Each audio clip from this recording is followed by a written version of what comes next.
Me confirman por el chat. Súper.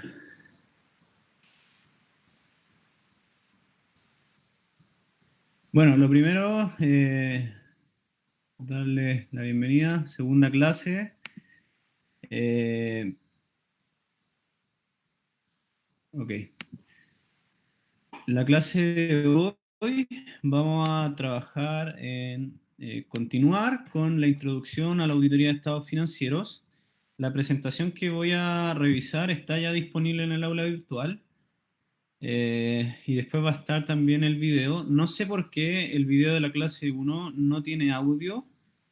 Yo tampoco lo puedo escuchar, pero en todos los demás cursos que subí videos se escuchan claramente. No he tenido problemas, pero en este de auditoría algo pasó. Pero vamos a reforzar esos contenidos antes de empezar con lo de hoy, así que los que no estuvieron en la sesión pasada van a poder contar con ese resumen, así que no hay problema en ello. Pero la verdad es que no sé qué pasó, que no se cargó el audio. Le aprovecho de dar las gracias a los que participaron en la actividad número 1, lo cual sirve bastante porque así también reforzamos los contenidos que yo vi más débiles o que creo más importante que se afiancen.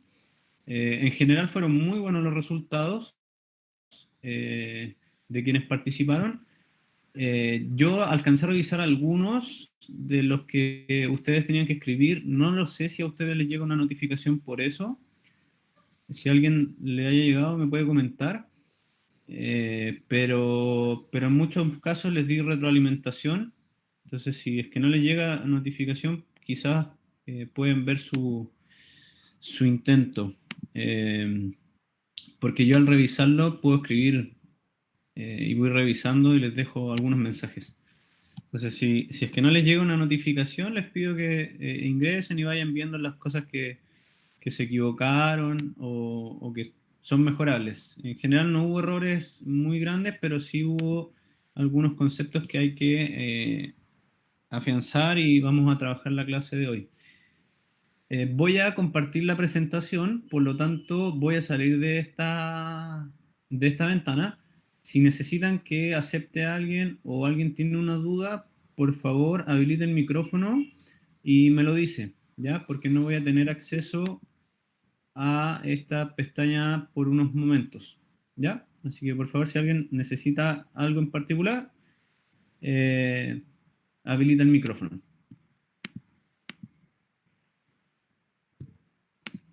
Entonces, en la clase de hoy, que es la segunda clase, vamos a comenzar con... Perdón, voy a empezar a grabar la pantalla.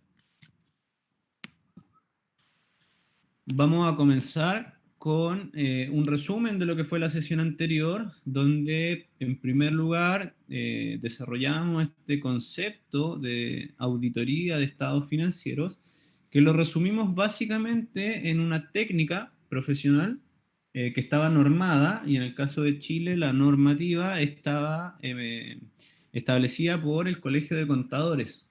Esta normativa de las normas de auditoría generalmente aceptada, o NAGAS, eran las que iban a regular todo trabajo de auditoría que se efectuase en Chile, y de manera supletoria también podían ocuparse las normas emitidas por el IFAC. Y ahí vimos algunos casos donde podría aplicarse la normativa del IFAC antes de las NAGAS, aun cuando el orden debiese ser las NAGAS en primer lugar. Vimos también que el objetivo de una auditoría de estados financieros era emitir una opinión sobre la razonabilidad de los estados financieros que una organización presenta, y esta opinión de auditoría era el trabajo final que se hacía en todo el procedimiento de auditoría. Esa fue una de las preguntas que vi más débil de la evaluación que yo les dejé en el aula virtual. Porque si bien en esa pregunta se hablaba de la carta de control interno, la carta de control interno es un documento que emite el auditor, pero que no es la finalización del procedimiento de auditoría. Es uno de los documentos que se entrega en una etapa de la auditoría de estados financieros, La auditoría concluye cuando el auditor emite su opinión. Por lo tanto, el último documento que ha de emitir es el informe de opinión de auditoría. Y este informe de opinión de auditoría lo que iba a decir es si el auditor había encontrado hallazgos que superaran el umbral de materialidad definida para su trabajo, que hiciesen entonces concluir que los estados financieros se presentaban razonablemente o no. Y también había un tipo de opinión que era la abstención cuando el auditor no contaba con evidencia suficiente ni apropiada para emitir su opinión. En el caso de la materialidad, dijimos que estaba ligada al concepto de importancia relativa, un concepto que está definido en el marco conceptual para la información financiera, que básicamente apunta que la información tiene importancia relativa cuando su omisión o expresión equivocada en los estados financieros puede hacer cambiar la decisión de un usuario de la información. En ese caso, la información es material y la materialidad es la cuantificación de esta importancia relativa.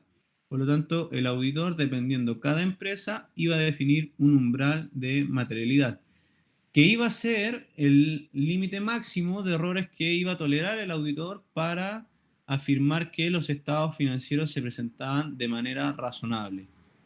Es decir, si esa materialidad se definía en 1.000.000 de pesos y los errores que encontró el auditor no superaban el millón, los estados financieros se presentan de manera razonable.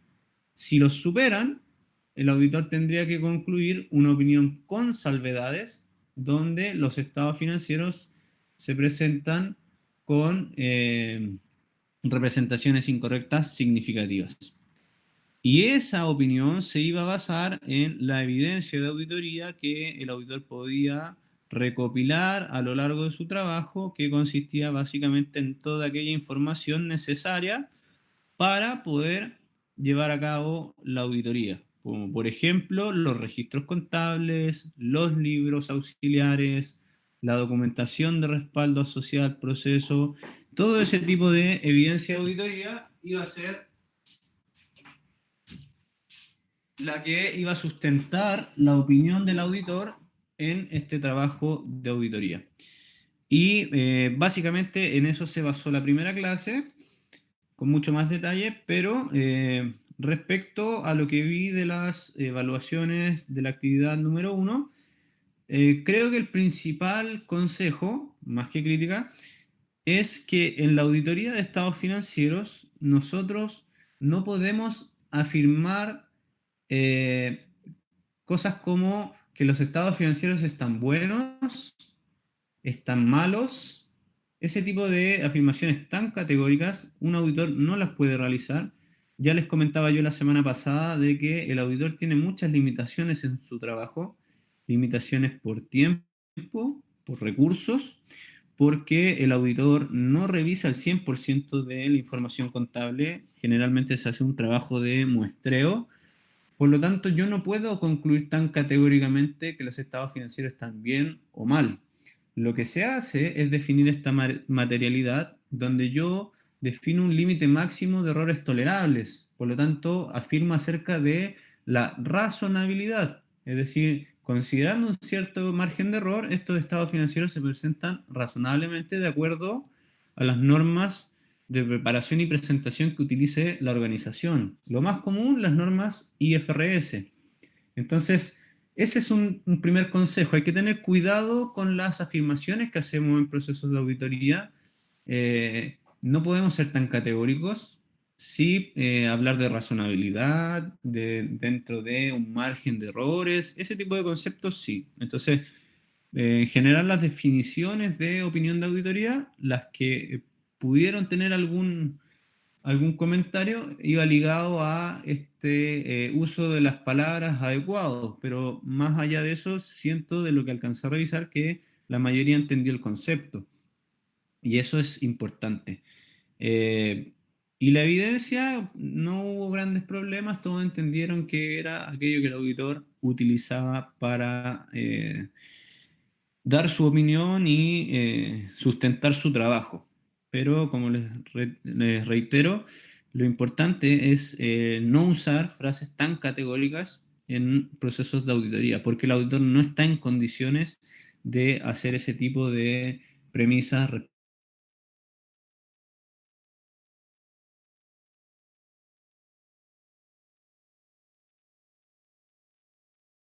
eh, las etapas ya respecto a la información. Viendo eso claro, pero es importante reforzar algunos conceptos que no vimos la semana pasada. La semana pasada los últimos conceptos que trabajamos fueron casi todos asociados al riesgo, a los distintos riesgos que uno podía encontrarse en un proceso de auditoría y que iban a ser importantes entender para que el auditor estuviese preparado. Pero así también para el auditor es muy relevante tener un buen juicio profesional, lo que se va a ir dando con la experiencia, con el conocimiento que él pueda tener, con la experiencia que esté relacionado tanto a la parte técnica como las normas de auditoría, las normas contables, como también la experiencia en procesos de auditoría en un cliente en particular, porque todo ese juicio profesional me va a permitir hacer mi trabajo de auditoría de estados financieros de una manera más eficiente y eficaz. Eh, y además de tener un buen juicio profesional como auditor, al momento de planificar y realizar una auditoría de estados financieros, es muy importante contar con un adecuado grado de escepticismo profesional.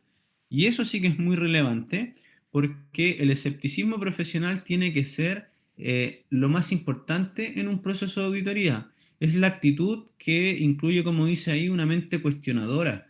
Si tú vas a revisar los estados financieros, no puedes comenzar a revisar tu trabajo suponiendo que todo está bueno y confiar de lleno en la información que la administración te está entregando. Lo que tienes que hacer es cuestionártelo, es decir, ok, estos son los estados financieros, veamos si están bien. Revisemos la normativa contable asociada a la valorización de ese rubro en particular. Hay que estar alerta a condiciones que pueden indicar una posible representación incorrecta, y esa representación incorrecta puede provenir de un fraude o un error. Por lo tanto, hay que estar muy atentos a los hallazgos que haga el auditor, a tratar de pensar siempre en encontrar errores, pero tampoco yéndose al otro extremo de cuestionar todo porque sí. O sea, hay que estar atento, hay que estar alerta. Esa es la premisa importante cuando uno va a revisar estados financieros. No nos podemos quedar únicamente con lo que nos dice la administración respecto a los estados financieros en particular. Entonces, ¿por qué hay que ser tan escéptico? Básicamente porque uno en el procedimiento de auditoría se puede encontrar frente a fraudes. La información financiera puede darme algún indicio de que existe fraude en la organización, de que pueda existir un robo, de que los estados financieros se estén manipulando, pero si yo voy con una actitud de decir, ah, ok, aquí están los estados financieros, deben estar buenos, eso no me va a permitir encontrar este tipo de cosas como por ejemplo el fraude. Entonces hay que estar con una mente cuestionadora que me permita estar alerta a estas situaciones. ¿Qué pasa en las circunstancias que se van a requerir procedimientos adicionales? Hay que estar atento porque cuando yo voy a realizar la auditoría puede ser que me encuentre con situaciones que me hagan pensar, mira, esta prueba de auditoría va a generar impactos en otro rubro de los estados financieros. Entonces hay que estar muy atento y también estar atento cuando uno revisa la evidencia de auditoría respecto a si esa evidencia puede contradecir el trabajo que yo hice en otros rubros. Por ejemplo, cuando yo revise los ingresos, voy a revisar, no sé, el más claro ejemplo es revisar las facturas o documentos de venta. Ok, voy a revisar esa factura. Cuando reviso la factura, además de revisar el ingreso, voy a revisar una cuenta de pasivos, que es el IVA débito fiscal. Y asimismo, eso tiene correlacionado cuentas del activo, ya sea la caja, el banco o los clientes. Por lo tanto, si yo cuando reviso las ventas, analizo facturas y me doy cuenta que la factura no es, no sé, original, que es una factura falsa. Ok, los ingresos van a estar mal, pero tengo que ver el efecto en otros rubros de los estados financieros, que puede ser contradictorio al trabajo que yo hice en la revisión de los clientes. Quizá para revisar los clientes tuve otra prueba de auditoría y no revisé facturas, hice otra revisión de otro documento, puede decir que revisé contratos. Entonces yo dije, ok, en clientes no encontré nada, bien, pero ahora revisando los ingresos puedo encontrar evidencia que me haga contradecir la evidencia de otros rubros de los estados financieros.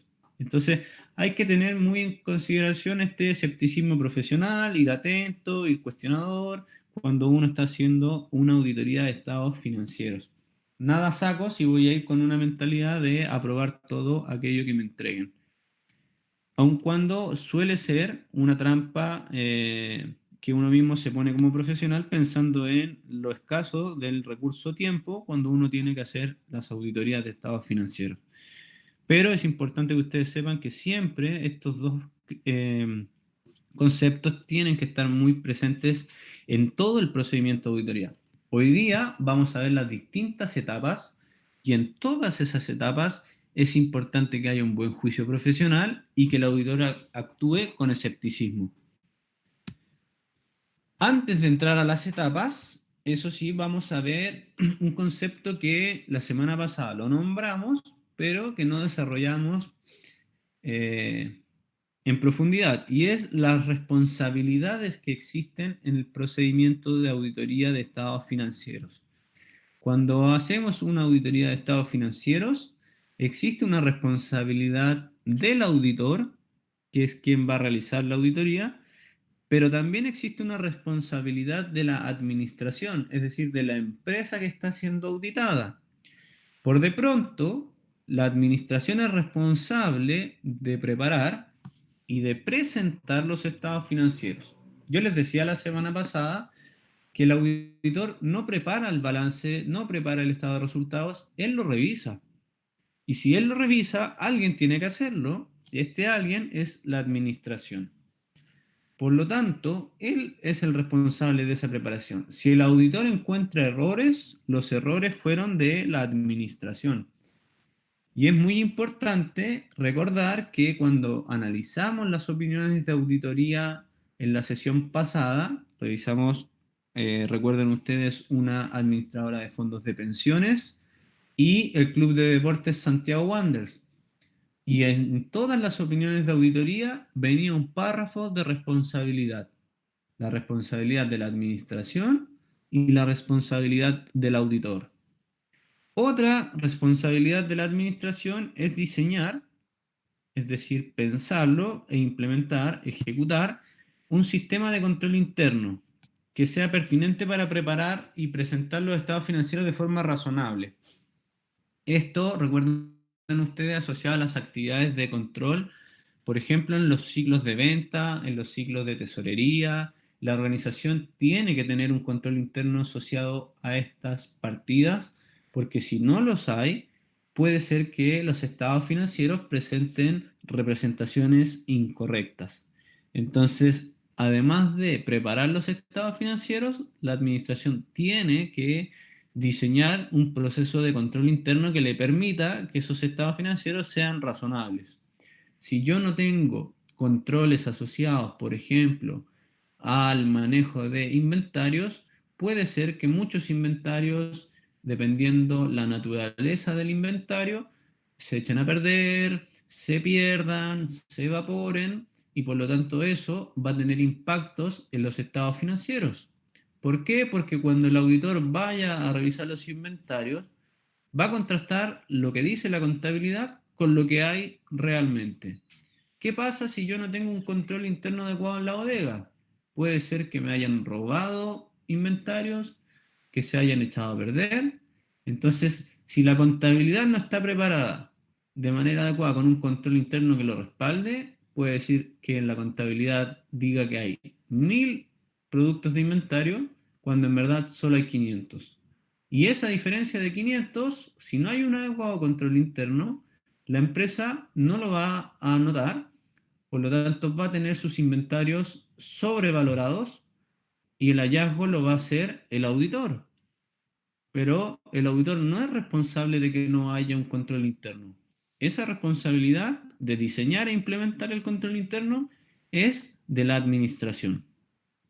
Y por último, también es responsable de proporcionarle al auditor el acceso a toda la información, a información adicional que requiera el auditor y a las personas que necesite el auditor entrevistar, contactar, con el fin de validar la razonabilidad de los estados financieros. Cuando ustedes hagan un proceso de auditoría, les va a tocar ver que en muchas oportunidades, algunos procedimientos de auditoría comienzan netamente con una entrevista de la persona a cargo de un proceso en particular. Y uno lo que hace, en primer lugar, es perfilar la idoneidad de ese profesional. Por ejemplo, si lo que yo quiero revisar es el rubro de efectivo y equivalente al efectivo, seguramente una organización de mayor tamaño va a tener un tesorero, un encargado de los valores de la organización, y por lo tanto lo primero que yo debiese hacer es pedirle a la administración una reunión con esa persona con el fin de entender cuáles son sus competencias, qué es lo que hace, y la administración en un proceso de auditoría es responsable de darme acceso a esa persona y sin restricciones, porque yo necesito tener una conversación lo más sincera posible con ese profesional con el fin de poder entender si me estoy enfrentando a riesgos, si puede ser que su actuar vaya a generar algún impacto en los estados financieros. Entonces, eso es importante de tener en consideración. Estas son las responsabilidades de la administración: preparar los estados financieros, implementar un adecuado sistema de control interno y proporcionarle al auditor toda la información que éste requiera. Y eso incluye a las personas necesarias para hacer el procedimiento. ¿Qué pasa si yo necesito validar el saldo de la cuenta corriente bancaria? Voy a necesitar seguramente información relativa a cartolas, conciliaciones bancarias. La organización tiene que darme acceso a ello porque es parte de mi procedimiento de auditoría. Va a ser común y se les puede llegar a pasar de que la administración ponga trabas en la información que se les transmite al auditor por la sensibilidad que puede tener. Por ejemplo, las remuneraciones, donde generalmente las organizaciones cuidan mucho el cuánto se le está pagando, sobre todo a los altos directivos. Pero es responsabilidad de la administración proporcionar esa información. Si ellos no lo hacen, el auditor tiene que necesariamente tomar los resguardos asociados a ello. Recuerden que si no me dan acceso a la información, yo probablemente no voy a poder contar con evidencia suficiente y apropiada para emitir la opinión. Por lo tanto, podría llegar a abstenerme si la información que solicité y no se me está dando puede ser muy significativa en la preparación de los estados financieros. Entonces, es importante entender cuál es el rol de cada uno de los actores en la auditoría financiera. Hasta este momento, chicos, ¿tienen alguna duda con las responsabilidades de la administración o con algunos conceptos que hayamos conversado hasta el minuto? Si tienen dudas, pueden usar el chat o si se sienten más cómodos, habilitar su micrófono y preguntarlo sin problemas.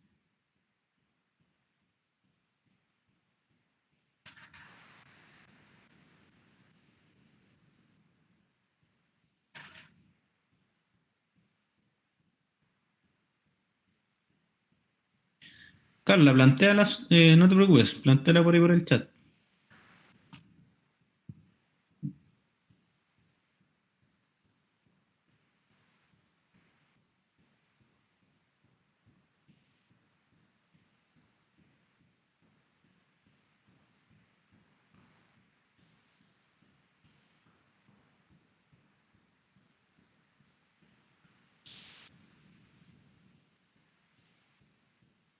¿Nadie más tiene dudas?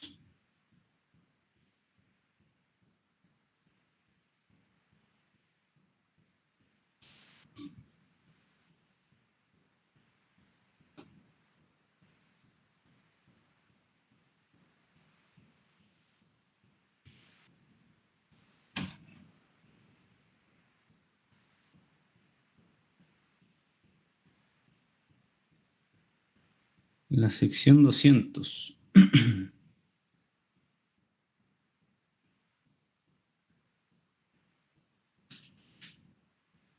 Mira, en general, la carta de control interno, para que nos vayamos haciendo una idea, lo que hace es que el auditor expresa en ese documento a la administración que necesita, o sea, perdón, los hallazgos que hizo sobre el control interno que éste tiene.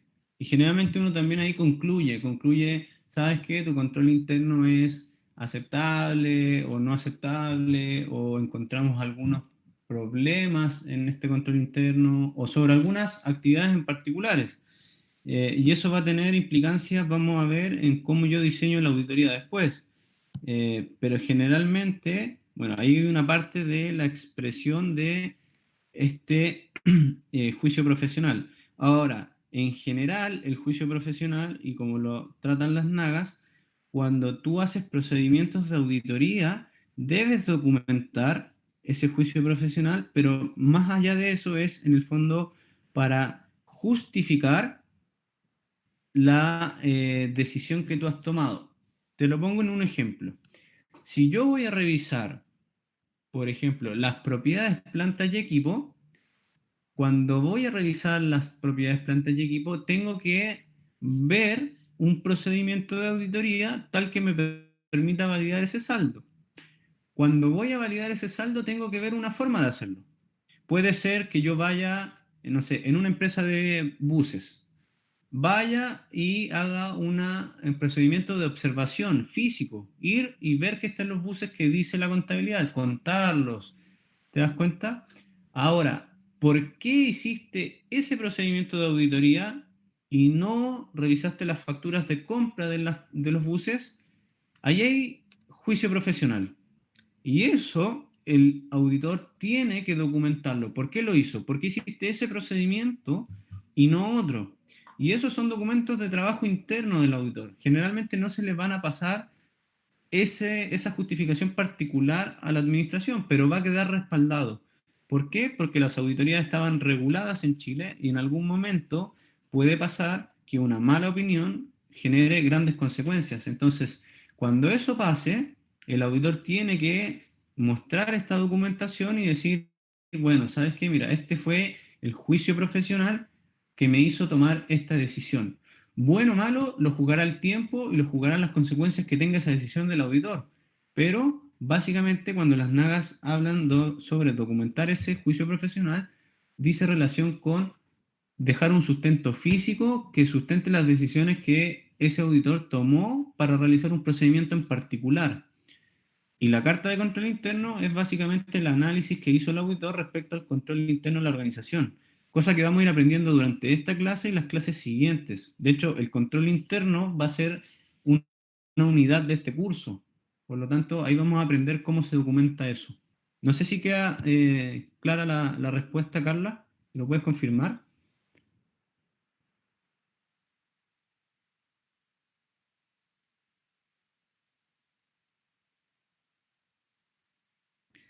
Ya, sigamos con lo nuestro. Estamos viendo las responsabilidades. Vimos las de la administración, principalmente preparar los estados financieros y darle acceso al auditor a toda la información necesaria para que haga su trabajo. Eso es las dos principales responsabilidades del auditor. Desde luego también es importante que diseñe un control interno que permita prevenir errores en los estados financieros.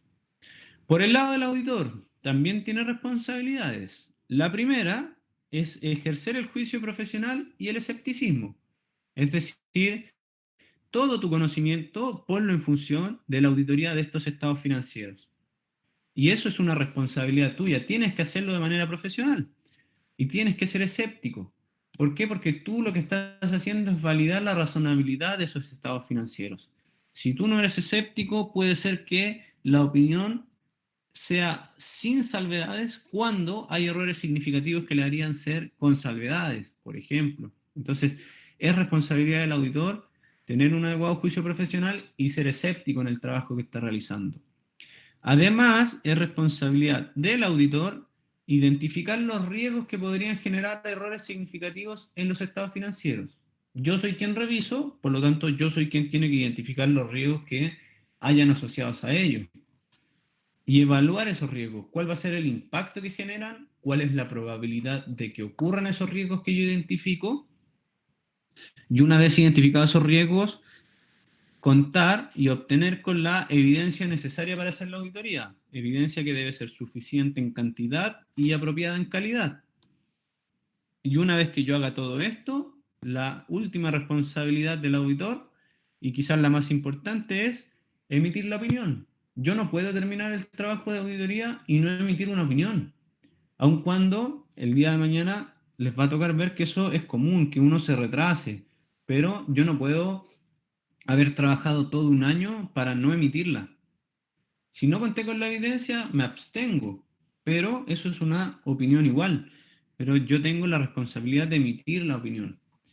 Por lo tanto, esa opinión tiene que estar sustentada en evidencia, que es responsabilidad del auditor obtener, evidencia que se va a solicitar porque yo hice un adecuado análisis de los riesgos que enfrento, y eso lo hice ejerciendo juicio profesional y escepticismo. Entonces, es importante definir las responsabilidades de cada uno de los actores. No es responsabilidad del auditor preparar los estados financieros. No es responsabilidad del auditor tener el acceso a la información. Lo que él tiene que hacer es pedir la evidencia, pero la obligación o la responsabilidad de entregársela es de la administración. Por eso el auditor está facultado para concluir su trabajo con una abstención de opinión, porque él tiene que obtenerla, pero si él no se la proporciona, yo no puedo hacer nada más. ¿Por qué? Porque mi responsabilidad llega hasta obtenerla. Si no la obtuve porque él no cumplió con su responsabilidad de entregármela, me abstengo. Pero eso es porque yo entiendo cuál es la responsabilidad de cada uno de los participantes del procedimiento de auditoría.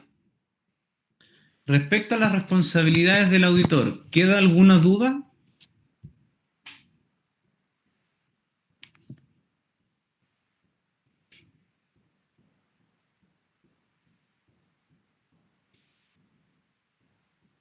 Si no hay dudas, también es bueno que lo confirmen.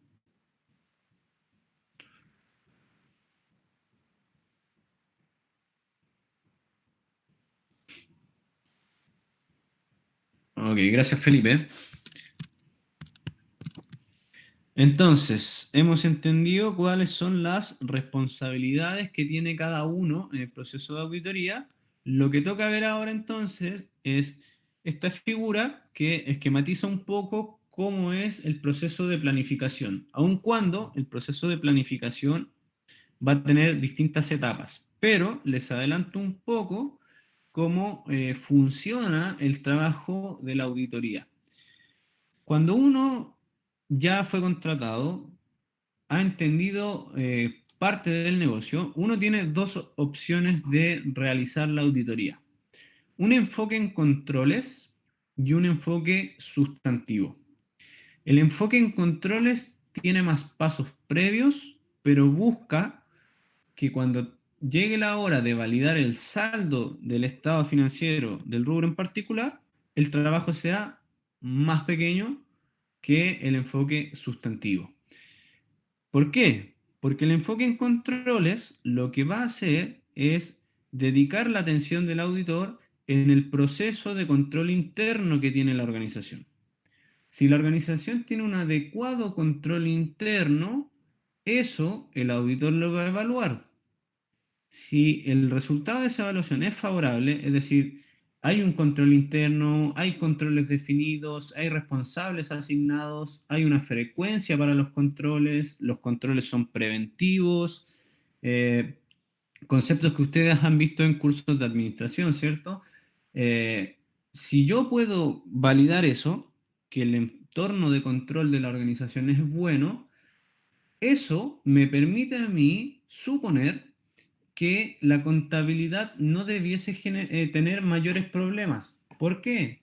Porque si yo cuando tengo, por ejemplo, el manejo de los inventarios, tengo un adecuado control interno, esto quiere decir, tengo un encargado de bodega, tengo una persona que tiene que firmar una autorización para que salgan productos de bodega, tengo un encargado de hacer inventarios cada 15 días, tengo una persona en contabilidad dedicada exclusivamente a la valorización de los inventarios. Si se dan cuenta, eso es un ambiente de control interno bastante bueno. Ahora, si yo tengo todo eso, la posibilidad de que hayan errores en el rubro inventarios del balance es muy baja. Por lo tanto, es una opción para el auditor utilizar un enfoque en controles. Evalúas el control interno. Si es favorable esa evaluación, lo que después yo hago es hacer algunas pruebas para validar el saldo que estoy presentando en el balance. Pero desde luego que si yo tengo un entendimiento de que el control interno es bueno, mi trabajo de auditoría va a ser mucho menor a que si mi evaluación hubiera sido desfavorable. ¿Por qué? Porque puedo confiar en esa contabilidad. Entonces, las pruebas, ya vamos a entender que son pruebas sustantivas, pero las pruebas que se hacen, por ejemplo, prueba de auditoría para los inventarios, un inventario físico, ir a la bodega y contar. Pruebas de valorización, revisar las facturas de compra para ver que la valorización de las mercaderías o del inventario esté de manera adecuada. Son distintas pruebas que yo puedo hacer para validar el saldo. Recordar que los inventarios tienen un componente que es cantidad y el otro es precio. Por lo tanto, yo puedo hacer pruebas para validar la cantidad y el precio o el costo de esos activos. Entonces, cualquiera que yo haga, lo voy a hacer en menor medida. ¿Por qué? Porque yo ya validé el control interno y sé que hay un adecuado control interno asociado al rubro inventarios. ¿Qué pasaría si ya no reviso el rubro inventarios? Lo que reviso es la caja y me doy cuenta que no hay un encargado de tesorería. Me doy cuenta que existe un desorden colectivo en la organización donde los dineros se traspasan de un lado a otro sin dejar registro, se redondean los montos. Ahí el control interno no es favorable, no es bueno, hay deficiencias. Eso el auditor lo tiene que expresar en su carta de control interno, pero a nivel de las pruebas que voy a hacer yo después para validar el saldo de la caja en el balance, van a ser mucho mayores. Ya no puedo confiar, no como en el caso de los inventarios. Por lo tanto, cuando hago eso, me voy a tener que ir por una mayor cantidad de pruebas sustantivas para validar el saldo. Voy a tener que quizás hacer un arqueo de caja y lo voy a tener que hacer yo como auditor, cuando podría haber solo supervisado el arqueo de caja de los miembros de la organización. O podría haber pedido solamente una confirmación y ahora voy a tener que ir y hacer un procedimiento específico. Entonces, si te das cuenta, cuando yo me voy por el enfoque en controles para hacer la auditoría, lo que el auditor quiere primero es entender si la empresa tiene un adecuado control interno. Si ese control interno es adecuado, el auditor hace menos pruebas para validar el saldo, porque se puede confiar en esa contabilidad. Puede ser que no presente tantos errores significativos, pero si es desfavorable, yo lo que voy a tener que hacer es el doble de trabajo que si pudiese confiar. Ahora bien, hay otra opción que es el enfoque sustantivo. Y ese enfoque sustantivo es realizar pruebas directamente. No voy a analizar el control interno con tanto detalle como acá, sino que me voy a ir al tiro a reprocesar información, a pedir las cartelas bancarias, a pedir los contratos de trabajo. Voy a hacer un análisis más exhaustivo de la contabilidad de los documentos que respaldan el saldo de los balances y por lo tanto los procedimientos van a ser mucho más en detalle, pero también mucha mayor cantidad. Entonces, la verdad es que el enfoque que ocupe una u otra auditoría va a depender de el juicio profesional del auditor. Y eso, como decía Carla, hay que documentarlo. ¿Por qué me fui por el enfoque en controles? Ah, porque esta es una empresa grande. Esto es, por ejemplo, Jumbo. Y yo sé que Jumbo tiene muchos controles. Yo sé que cuando se va un cajero, viene el supervisor y revisa la caja. Y cuando va a entrar otro, también se hace una revisión. Y sé que el cajero antes de cerrar tiene que hacer un arqueo. Por lo tanto, sé que Jumbo tiene un adecuado control interno para el manejo de productos, para el manejo de valores, para la atención al cliente. Entonces puedo evaluar el control interno y si es favorable, bueno, me voy por el enfoque en controles y eso lo documento. Pero ¿qué pasa si voy a auditar por primera vez a un mini market más pequeño donde no sé si existe un adecuado control interno? La verdad es que ahí al auditor le podría resultar más conveniente realizar este enfoque sustantivo donde va a ir a hacer pruebas directamente para validar los saldos. Va a revisar documentación, va a revisar otras cosas que ya no son este control interno. Entonces, por uno o por otro enfoque, yo voy a llegar igual a emitir la opinión de estados financieros. La única diferencia es cómo voy a realizar las pruebas. Yo podría pasar de este enfoque de controles cuando es desfavorable a procedimientos sustantivos de lleno. No hay problema. Eso se va a ir definiendo en el proceso de auditoría. ¿Cuál es el enfoque más común de usar? Es el enfoque en controles. Gran parte del proceso de auditoría se va en entender y evaluar el control interno. De hecho, es gran parte de lo que vamos a trabajar en este curso de Auditoría 1. Las pruebas sustantivas siempre se hacen. Siempre tengo que reprocesar, recalcular, observar, distintos procedimientos, pero siempre tengo que hacerlas. Lo que va a cambiar es la cantidad. En este hago muchas menos que los que hago acá. ¿Por qué? Porque aquí confié en el control. Y si el control es bueno, hago pocas revisiones. Siempre tengo que hacer, pero hago menos. Y en ambos casos concluyo con la emisión del informe de opinión. ¿Existen dudas sobre esa figura, chicos? Nuevamente, si no hay dudas, también confírmenlo para seguir y no perder tiempo. Pamela, ¿cuál es tu duda?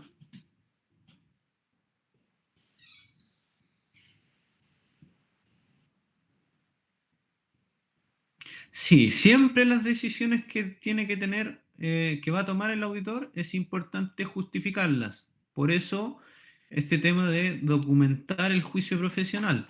Yo, cuando ya tengo experiencia como auditor, voy a saber cuál es más conveniente para una u otra organización, pero eso tiene que justificarse y, como consejo, siempre documentarlo.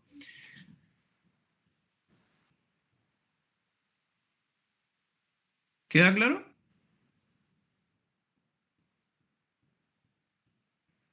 Ok, ya tipo la pregunta. Entonces, esos son los dos principales enfoques. Ahora, cuando yo comienzo una auditoría en términos generales, siempre voy a tener estas cinco grandes etapas, estos cinco grandes momentos que se viven en la auditoría de estados financieros. Una primera etapa que es obtener conocimiento del cliente. Y ese conocimiento, ya los vamos a ver cada uno en detalles, ese conocimiento está ligado a entender primero en la industria en la cual funciona, porque ustedes saben, cada industria tiene sus particularidades, funcionan diferente, la forma de hacer los contratos son diferentes, la forma de vender, de cobrar. Entonces, primero hay que hacer un entendimiento desde lo más general, desde la industria en la cual participa este cliente que vamos a auditar sus estados financieros. Luego hay que hacer un entendimiento de la mirada más global de la organización. ¿Cuál es su visión, su misión? ¿Cuáles son los valores de la organización? ¿Cuál es la forma en que ellos hacen las cosas? ¿Quiénes son sus administradores? Para luego llegar a lo operativo, es decir, bueno, ¿qué hace esta empresa al día a día? ¿Cómo funciona el departamento contable? ¿Qué sistema de información en la contabilidad tienen? ¿Ocupan algún programa? ¿Lo hacen a mano? Todo eso es importante porque me va a hacer tomar decisiones cuando yo haga la auditoría.